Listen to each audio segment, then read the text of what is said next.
Hoffmann bromide degradation में क्या बनता है बताना। एक गैब्रियल थैलेमाइड सिंथेसिस में मुझे लग रहा है मैंने एक पॉइंट लिखवाया नहीं है, तो जाके भी याद आया कि मेरे ख्याल से मैंने एक पॉइंट लिखवाना रह गया। एक बार खोलना Gabriel phthalimide synthesis,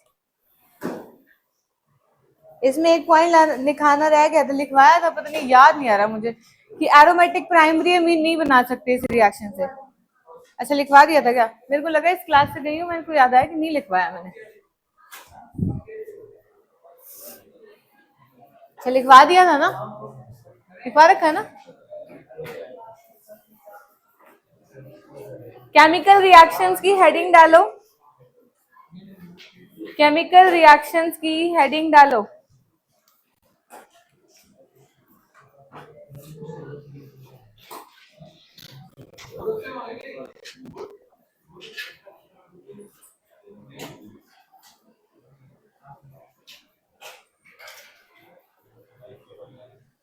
chemical reactions की हेडिंग डाल लिया। इसमें करेंगे बेसिक कैरेक्टर ऑफ अमीन्स, करो basic character of amines, basic character of amines. सबसे पहले इधर देखो RNH2 है, इसके बाद लॉन पेयर है, लॉन पेयर है तो वो किसका काम करता है? ल्यूइस बेस का। ल्यूइस बेस का मतलब क्या होता है? Electron pair donor. Lewis base का मतलब क्या होता है? Electron pair donor. ये HCl के साथ अटैक करता है, यहाँ से ये एसिड बेस रिएक्शन करेगा, क्या बना देगा? RNH3 पॉजिटिव Cl नेगेटिव, ये बना देगा अमोनियम सॉल्ट।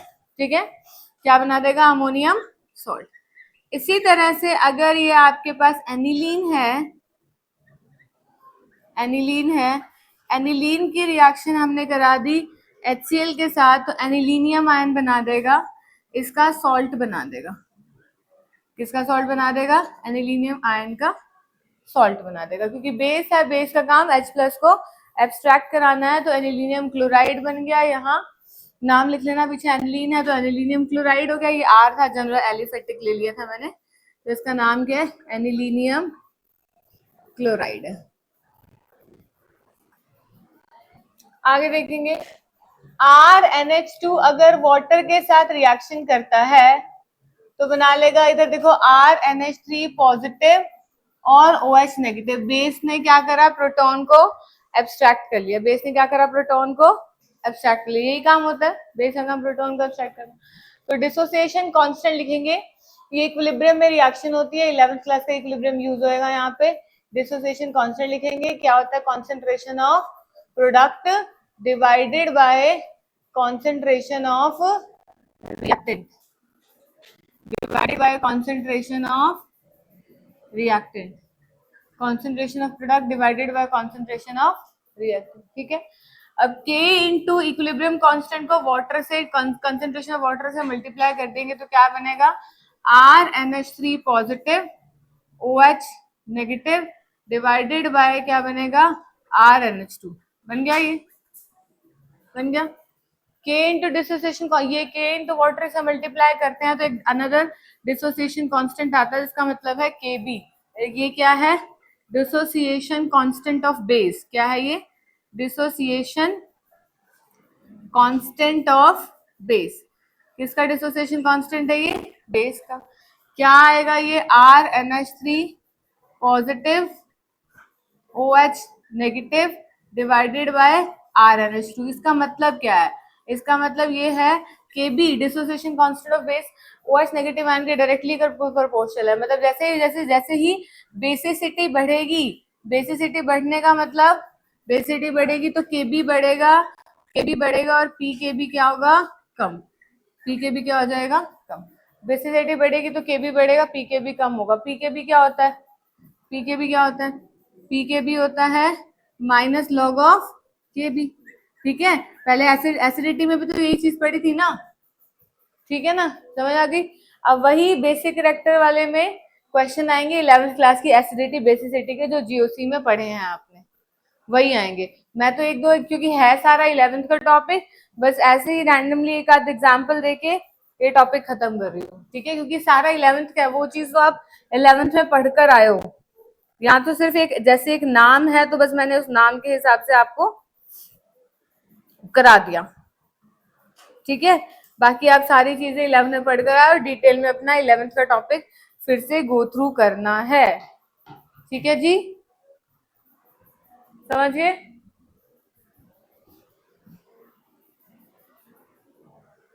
SIAP इफेक्ट ये सारा का सारा 11th क्लास का आपको गो थ्रू करना पड़ेगा।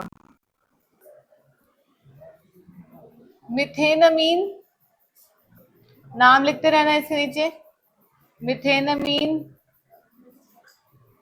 एन मिथाइल मिथेनमीन, एन पे मिथाइल मिथेनमीन,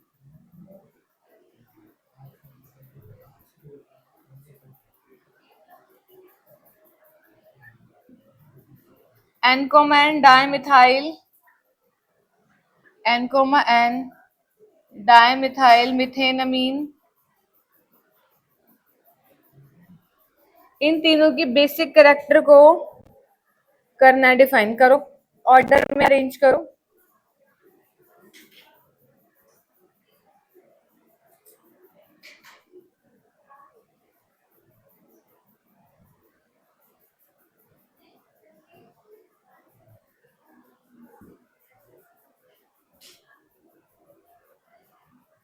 इन एक्वस फेस तो मैं ये वाला हो ही नहीं पाएगा, मुझे ये कराना पड़ेगा। चल एक बार ट्राई तो करो।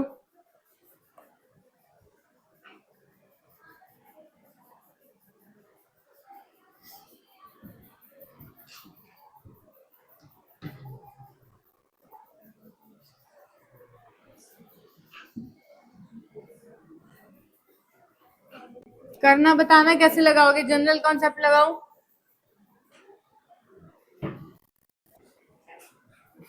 जनरल कॉन्सेप्ट लगाओ 1 2 3, क्योंकि 1 2 3 1 2 3 तो बिल्कुल ही गलत हो गया। जितना ज्यादा प्लस आई इफेक्ट बढ़ेगा उतनी बेसिक स्ट्रेंथ बढ़ेगी। 3 2 1, जितना ज्यादा प्लस आई इफेक्ट बढ़ेगा उतनी बेसिक स्ट्रेंथ बढ़ेगी ना, बोलो, ठीक है। अब मेरी बात सुनो, ये बेसिक स्ट्रेंथ का ऑर्डर है, basic strength in aqueous phase. Aqueous phase में यहाँ पे थोड़ा सा एक्सेप्शन है, थोड़ा ध्यान रखना पड़ेगा। यहाँ पे ऑर्डर होता है 2 डिग्री, 1 डिग्री, 3 डिग्री, फिर अमोनिया। मतलब 2 डिग्री का मतलब ये 2 डिग्री है ना, CH3 का होल ट्वाइस एन, फिर 1 CH3NH2, फिर 3 डिग्री CH3 का होल थ्राइस एन, और फिर अमोनिया। 2 1 3 का ऑर्डर है। होना क्या चाहिए था 3 2 1, लेकिन 3 पीछे चला गया। अब रीजन सुनो, बहुत सारे रीजन है, कंफ्लिक्ट करते हैं, चीजें समझ में नहीं आएगी, मेरी बात सुनो। पहले अगर मैं बात करूं गैसियस फेज में क्या ऑर्डर जाएगा, गैस फेज में, गैस फेज में तो ये होगा जितना ज्यादा प्लस आई इफेक्ट बढ़ेगा बेसिक स्ट्रेंथ बढ़ेगी, जितना ज्यादा प्लस आई इफेक्ट बढ़ेगा बेसिक स्ट्रेंथ ज्यादा, ठीक है। प्लस आई इफेक्ट बढ़ेगा तो बेसिक स्ट्रेंथ क्या हो जाएगी, ज्यादा, ठीक है। तो आपका ऑर्डर क्या होना चाहिए भाई, 3 degree, 2 degree, 1 degree. Plus I effect ज्यादा तो बेसिक स्ट्रेंथ क्या हो गई, ज्यादा। होना क्या चाहिए order, 3 degree, 2 degree, 1 degree. Plus I effect से बेसिक स्ट्रेंथ बढ़ती है, लेकिन 3 पीछे चला जाता है, 2 1 3 हो जाता है, क्योंकि 3 में क्या है, स्टेरिक हिंड्रेंस है। 3 मिथाइल ग्रुप होने की वजह से स्टेरिक हिंड्रेंस है, जिसकी वजह से वो किसी को डोनेट ही नहीं कर पाएगा। लोन पेयर नाइट्रोजन से डोनेट होंगे ना, अब 3 बल्कि ग्रुप होने की वजह से ये किसी को डोनेट करेगा तो स्टेरिक हिंड्रेंस क्रिएट होगी, इसकी वजह से ये इसका बेसिक स्ट्रेंथ पीछे कम हो गया, ठीक है। अब इसकी पीकेबी की वैल्यू देख लो, बेसिक स्ट्रेंथ ज्यादा तो पीकेबी क्या होना चाहिए, कम। तो बेसिक पीकेबी इसका देखो कितना होता है, इसका होता है 3.38, पीकेबी की वैल्यू लिख रही हूँ 3.38, 3.27, सॉरी इसका 4.22,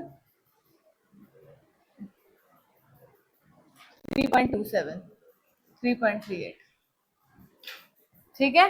बेसिक स्ट्रेंथ ज्यादा तो पीकेबी क्या होता है, कम, ये 3.38 है, ठीक है।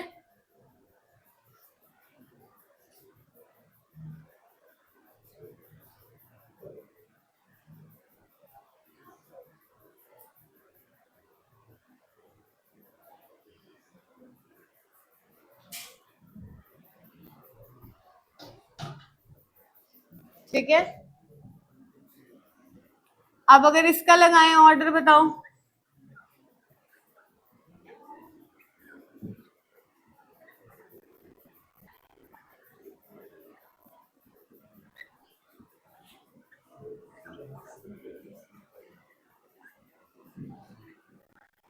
नाम लिखोगे क्या? क्या नाम है? इथेनमीन। इथेनमीन नाम क्या है इसका? इथेनमीन। इसका नाम क्या है? एन पे इथाइल, एन पे ethyl ethanamine, N ethyl ethanamine. इसका नाम क्या है?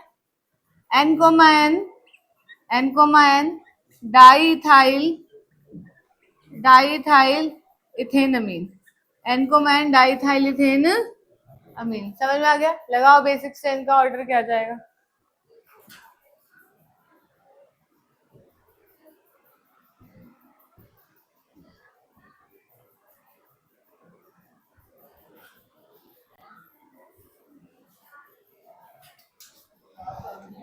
दीदी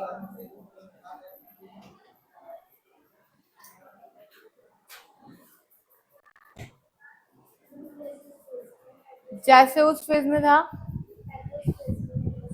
एक्वस में ही है, एक्वस में ही है। हेडिंग वही डली हुई, basic strength in aqueous phase, aqueous phase में ही है। बताओ क्या ऑर्डर जाएगा? बताओ क्या ऑर्डर जाएगा?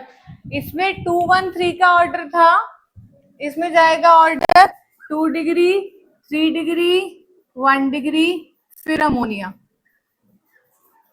ये तो ध्यान रखना पड़ेगा। इसमें 213 का ऑर्डर है, 213 का ऑर्डर है, इसमें 231 का ऑर्डर है। बताती हूँ, बता रही हूँ। यहाँ पे देखो इस केस में क्या हुआ है, 3 डिग्री का स्टेरिक हिंड्रेंस डोमिनेट करने लग गया। ऊपर वाले केस में क्या हुआ, 3 डिग्री का स्टेरिक हिंड्रेंस डोमिनेट करने लग गया, जिस वजह से बेसिक स्ट्रेंथ कम हो गई।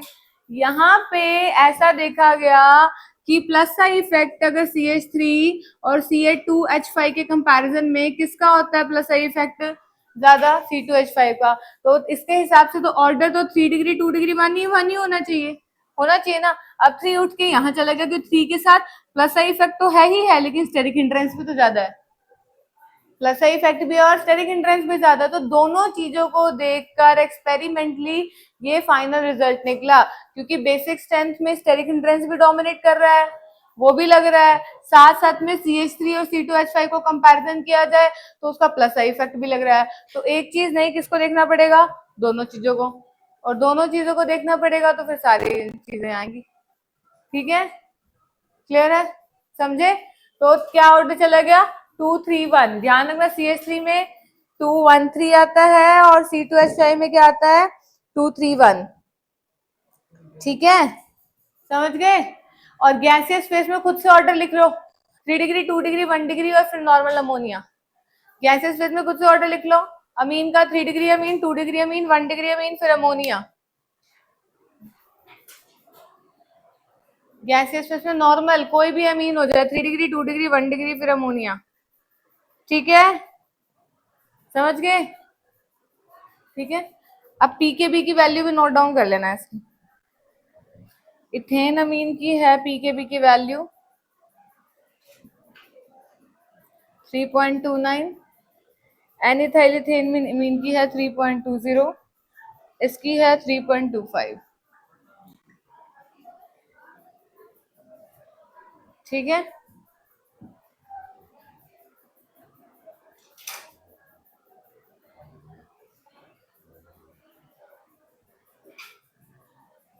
क्लियर है?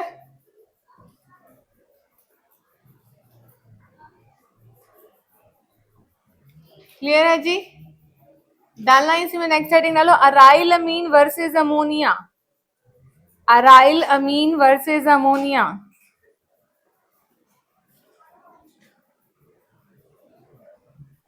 अराइल अमीन वर्सेस अमोनिया।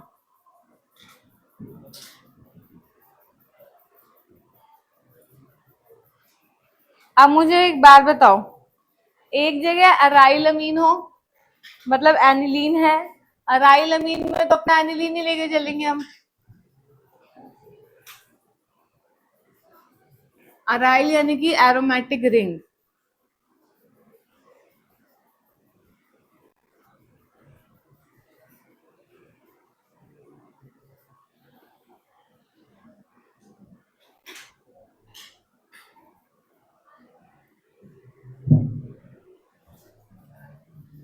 एक जगह हमने ले लिया NH2 ले लिया, इसका नाम क्या है? अराइलमीन। क्या तो एक कैटेगरी क्या है? अराइलमीन। ठीक है, वैसे इसका नाम क्या है? एनिलीन। ठीक है, और ये हो गया RNH2। इनमें से किसकी बेसिक स्ट्रेंथ ज्यादा है? बताओ, इनमें से किसकी बेसिक स्ट्रेंथ ज्यादा है?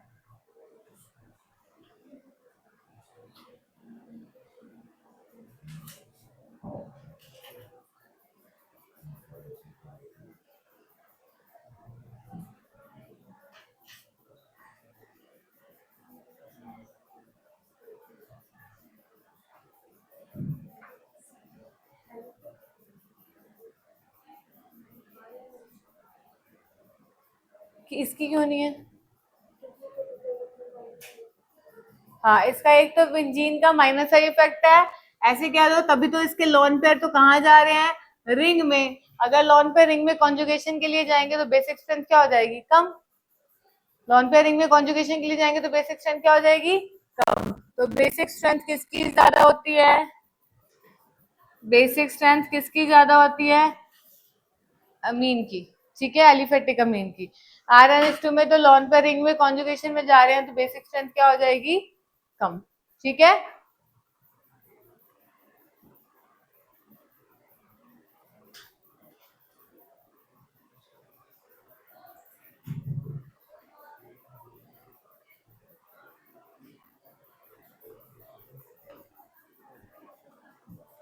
अरेंज करो बेसिक स्ट्रेंथ के रिस्पेक्ट में। अरेंज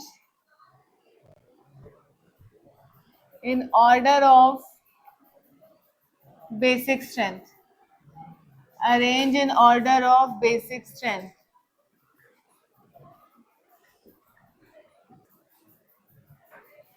बताओ, बेसिक स्ट्रेंथ किसकी ज्यादा होगी? बोलो। ये तो पढ़ा ही दिया। 2 1 2 1 फिर अमोनिया पढ़ा तो दिया। 2 डिग्री की सबसे पहले होती है, पढ़ा है तो अब तो बता ही दो। फिर 1 डिग्री की होती है, फिर अमोनिया की होती है, उसके बाद किसकी जाती है? एनिलीन की जाती है। क्यों जाती है? बताया अभी, ये बात भी अभी बताइए। एलिफेटिक की ज्यादा होती है राइलमीन से, क्योंकि इसके लोन पर तो कहाँ जाएंगे? रिंग में। रिंग में अगर कॉन्जुगेशन करेंगे तो बेसिक स्ट्रेंथ क्या हो जाएगी? कम। इसके लोन पे तो रिंग में जाएंगे ना, बेसिक स्ट्रेंथ तो कम हो जाएगी। ठीक है, अभी तो पढ़ा है, तो कुछ अरेंज हो जाना चाहिए था।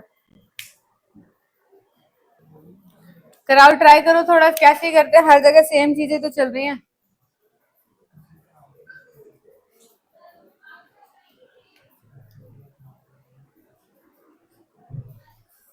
ये लोन पेयर है, ये इस पेयर जाएगा, ये इधर जाएगा, क्या बनेगा? C2H5NH।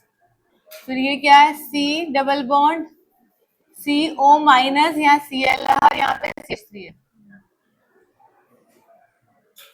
ठीक है ना, यहाँ पे ये प्लस का साइन है, ये इधर गया, यहाँ से Cl बाहर निकला, ये इधर गया, H बाहर निकलेगा, क्या बनेगा? C2H5NH, C double bond O CH3। अब इसका नाम बता दो, चलो।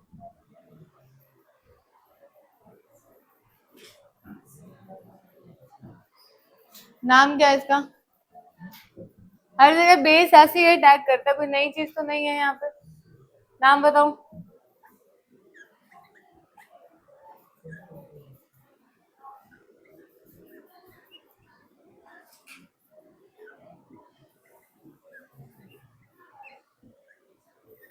बताओ क्या नाम है?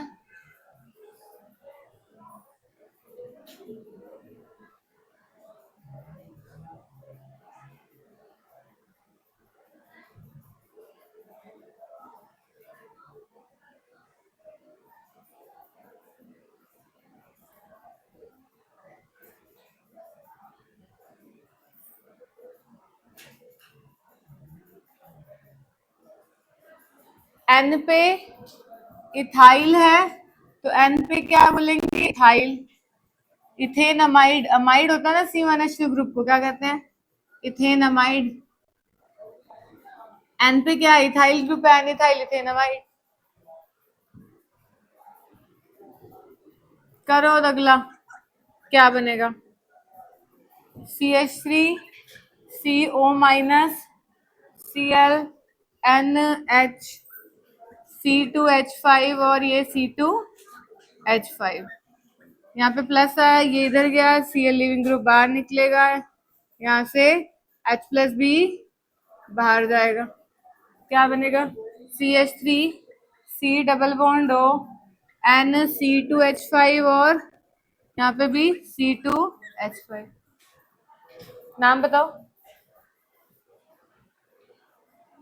N, N diethyl ethanamide. N पे 2 है ना इथाइल, तो N, N डाई इथाइल इथेनमाइड।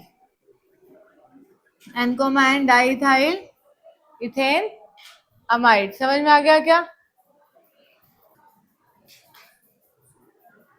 करो नीचे वाले का, इसका नाम बताओ क्या है?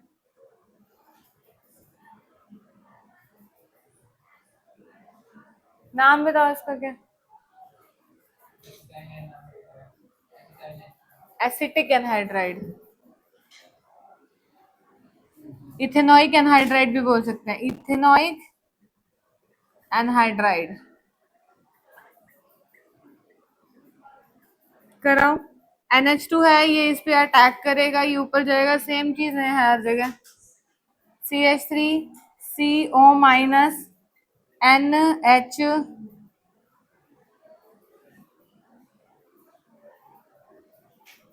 H यहाँ पे प्लस आ गया और यहाँ पे क्या है?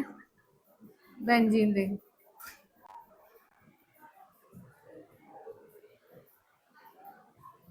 और यहाँ पे एक और H आएगा, O minus O C double bond O।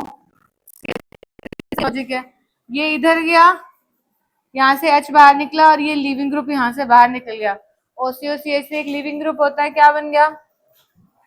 CH3 C double bond O NH और ये नाम बताओ उसका, क्या नाम बनेगा इसका? नाम बताओ। N पे फिनाइल इथेनमाइड, N पे फिनाइल है ethanamide, N phenyl ethanamide, N phenyl ethane amide.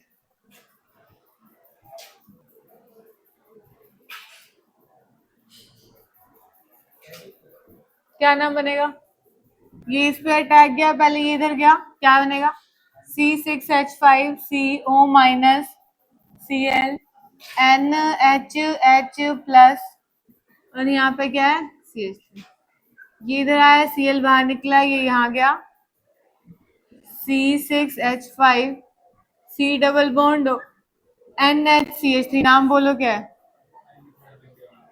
N methyl, हाँ N मिथाइल बेंजामाइड, N पे मिथाइल बेंजामाइड। ठीक है,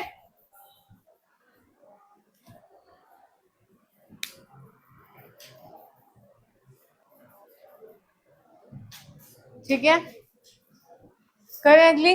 हो गया। नेक्स्ट लिखेंगे कार्बाइलअमीन रिएक्शन। नेक्स्ट लिखो कार्बाइल अमीन रिएक्शन, कार्बाइल अमीन रिएक्शन। पहले इसमें एक दो लाइंस हैं वो लिखेंगे, फिर रिएक्शन कराते हैं। लिखो। अच्छा, इसको एक टेस्ट भी कहते हैं, वो भी साथ में लिख दो। और आइसोसाइनाइड टेस्ट के नाम से भी जानी जाती है, isocyanide test.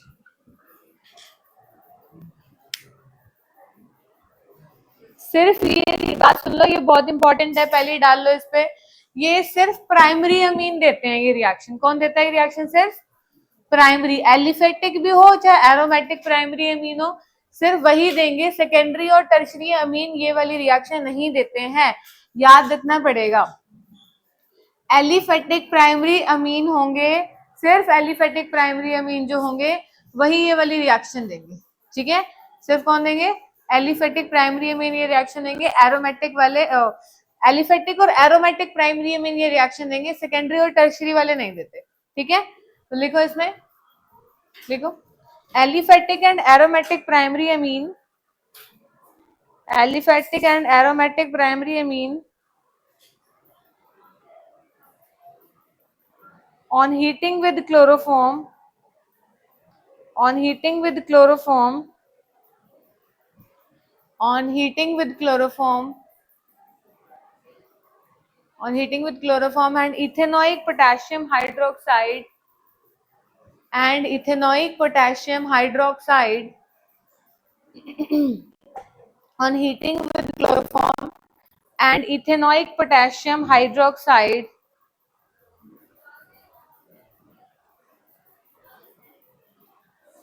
form isocyanide or carbylamine, form isocyanide or carbylamine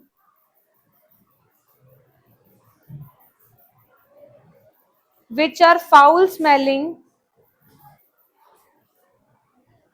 which are foul smelling, foul F-O-U-L, foul smelling substances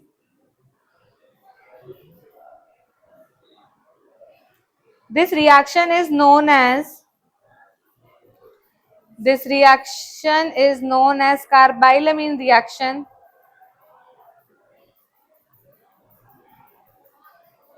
or isocyanide test or isocyanide test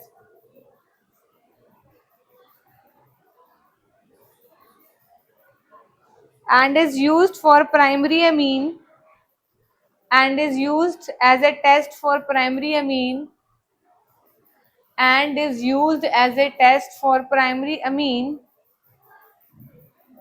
and is used as a test for primary amine, ये carbylamine और isocyanide test.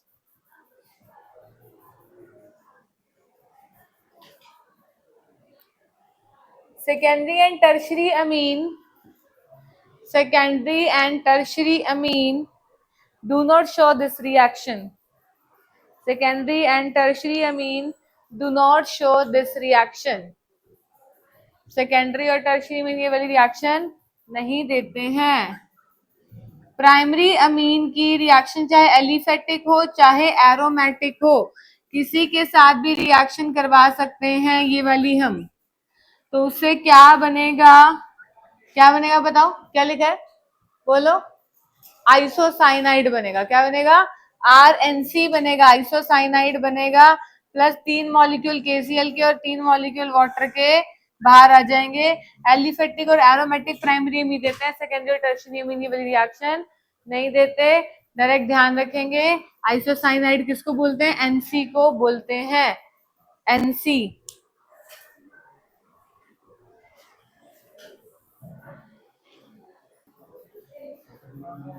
करें, अब लिखना है इसका mechanism, देखो इसका mechanism. मैंने तुम्हें इसका इससे पहले हॉफमैन ब्रोमाइड का मैकेनिज्म करवाया है ना, ब्रोमोमाइड रिएक्शन का मैकेनिज्म करवाया है ना, वही चेक कर लीजिए, ठीक।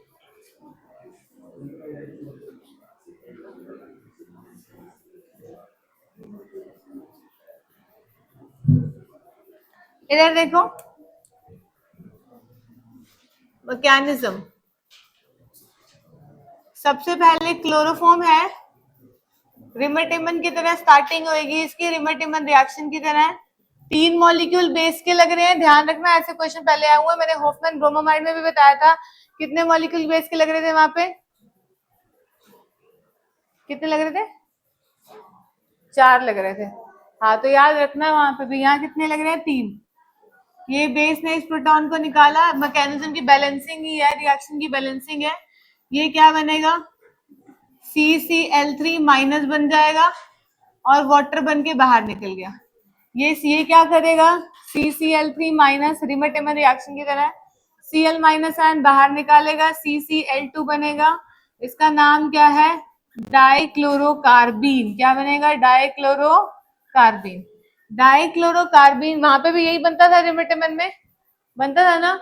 अब डाइक्लोरोकार्बीन अगले स्टेप में आके इस एनिलीन पे आके रिएक्शन करेगा। देखो ये एनिलीन है, ये डाइक्लोरोकार्बीन इस पे आके क्या करेगा? रिएक्शन करेगा। CCl2 ये क्या है? डाइक्लोरोकार्बीन। अब एनिलीन जब इस पे आके रिएक्शन करेगा डाइक्लोरोकार्बीन पे, ध्यान से देखना क्या बनेगा। इसको C6H5NH2 पूरा पूरा पूरा ऐसे लिख देती हूँ।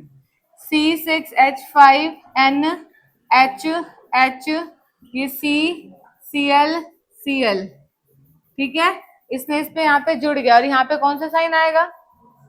कौन सा साइन आएगा? पहले मुझे ये बता दो, साइन कौन सा आएगा यहाँ पे? कार्बन, यहाँ पे तीर का निशान है ना। कार्बन ने कितनी बॉन्ड बना रखे? 3। एक इलेक्ट्रॉन बच गया, एक तीर का निशान है, एक और इलेक्ट्रॉन आया तो कौन सा साइन आ गया? माइनस का। यहाँ पे कौन सा साइन आ गया? प्लस का।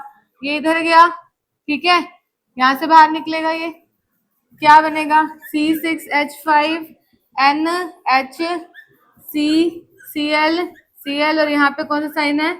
माइनस का। अब जो H वहां से बाहर निकला, यहाँ पे दिख रहा है तुम्हें? ये चीज ये बात समझ में आ गई? बोलो अभी तक कितने मॉलिक्यूल बेस के यूज हुए? पहले काउंट करो, अभी तक कितने मॉलिक्यूल बेस के यूज हुए? एक। कितने मॉलिक्यूल बेस के यूज हुए? एक। अब एक और मॉलिक्यूल बेस का यूज होगा, एक बेस का एक और मॉलिक्यूल यूज होगा। ये यहाँ पे गया, इधर गया और Cl को बाहर निकाला। C6H5N डबल बॉन्ड CCl और यहाँ पे कौन सा बॉन्ड, कितना साइन आ रहा है? माइनस का। ठीक है, समझ आ गई इतनी बात? देखो जरा एक बार ध्यान से, बोर्ड पे देख लो, लिखने पे मत ध्यान दो, एक बार देख लो जरा हो क्या रहा है। H और Cl इकट्ठे बार भी निकाल सकते थे।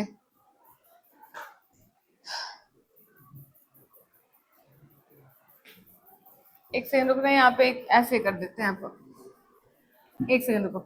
ये देखो बेस था, ये यहाँ से H था ना, इकट्ठा ही बाहर निकाल दूंगी। देख दूसरा मॉलिक्यूल यही यूज कर लेते हैं। सेकंड मॉलिक्यूल बेस का है, इसने ये प्रोटॉन को बाहर निकला, ये इधर गया, OH और H मिलके क्या बन गया? वाटर। ठीक है, ये यहाँ आया और यहाँ से Cl एक बाहर निकल गया, तो क्या बन गया? C6H5NH, यहाँ पे डबल बॉन्ड, यहाँ पे CCl, यहाँ पे माइनस का साइन है और यहाँ पे किसका साइन है? प्लस का। ठीक है, और एक Cl है। अब सेकेंड मॉलिक्यूल फिर से आएगा, एक और मॉलिक्यूल आएगा बेस का, इस पे अटैक करेगा, इधर जाएगा, क्या बनेगा?